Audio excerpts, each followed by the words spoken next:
ಯುವ ಪೀಳಿಗೆಗೆ ಪವಿತ್ರ ಕುರಾನ್ ಪಠಣದ ಮಹತ್ವವನ್ನು ತಲುಪಿಸುವ ಹಾಗೂ ಆಧ್ಯಾತ್ಮಿಕ ಕಥೆಯತ್ತ ಸೆಳೆಯುವ ಉದ್ದೇಶದಿಂದ ನಗರದಲ್ಲಿ ಆಯೋಜಿಸಲಾಗಿದ್ದ ದಕ್ಷಿಣ ಭಾರತದ ಮೊದಲ ಮುಕ್ತ ರಾಷ್ಟ್ರ ಮಟ್ಟದ ಕುರಾನ್ ಕಿರಾಅತ್ ಸ್ಪರ್ಧೆಯು ಅತ್ಯಂತ ಯಶಸ್ವಿಯಾಗಿ ಜರುಗಿದೆ.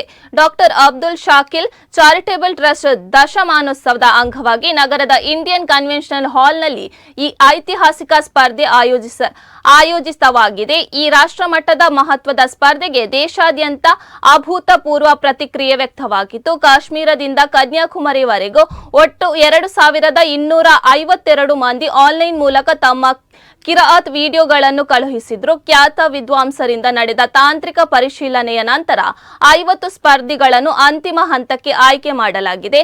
ಕರ್ನಾಟಕ, ಕೇರಳ, ಗೋವಾ, ತೆಲಂಗಾಣ ಹಾಗೂ ಉತ್ತರ ಪ್ರದೇಶ ಸೇರಿದಂತೆ ವಿವಿಧ ರಾಜ್ಯಗಳ ಸ್ಪರ್ಧಿಗಳು ಅಂತಿಮ ಹಂತಕ್ಕೆ ಪೈಪೋಟಿ ನಡೆಸಿದ್ದಾರೆ. ಕಾರ್ಯಕ್ರಮದಲ್ಲಿ ದಕ್ಷಿಣ ಕನ್ನಡ ಜಿಲ್ಲಾ ಕಾಜಿ ತ್ವಾಖಾ ಅಹಮದ್ ಮುಸ್ಲಿಯಾರ್ ಶುಭಾಶಿ ವಚನೆ ನೀಡಿದ್ದಾರೆ. ಈ ಸಂದರ್ಭದಲ್ಲಿ ಹಜರತ್ ಮೊಹಮ್ಮದ್ ಫಾಜಿಲ್ ಜಕ್ವಿ ಕಾವಳಕಟ್ಟೆ, ಯುಟಿ ಇಫ್ತಿಕರ್, ಮಾಜಿ ಸಚಿವ ರಮನಾಥ ರೈ ಸೇರಿದಂತೆ ಮತ್ತಿತರರು ಉಪಸ್ಥಿತರಿದ್ದರು. Arised. Why you are doing for common people? I told common people like us, our kids, they deserve to compete somewhere, and that platform our charitable trust is giving since 3 years, and this is the 4th year. And since it is our 10th year anniversary, Alhamdulillah, there were a lot of demands that we have to do this competition in India. ಬಹಳ ಅಭೂತಪೂರ್ವವಾದಂತಹ ಕಾರ್ಯಕ್ರಮ.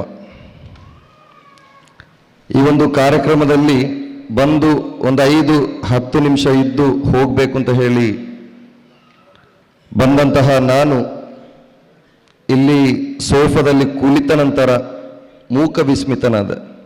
ಏನೋ ಇಲ್ಲಿಂದ ಎದ್ದು ಹೋಗಲಿಕ್ಕೆ ಮನಸ್ಸಿಲ್ಲದಂತಹ ಒಂದು ಕಾರ್ಯಕ್ರಮ.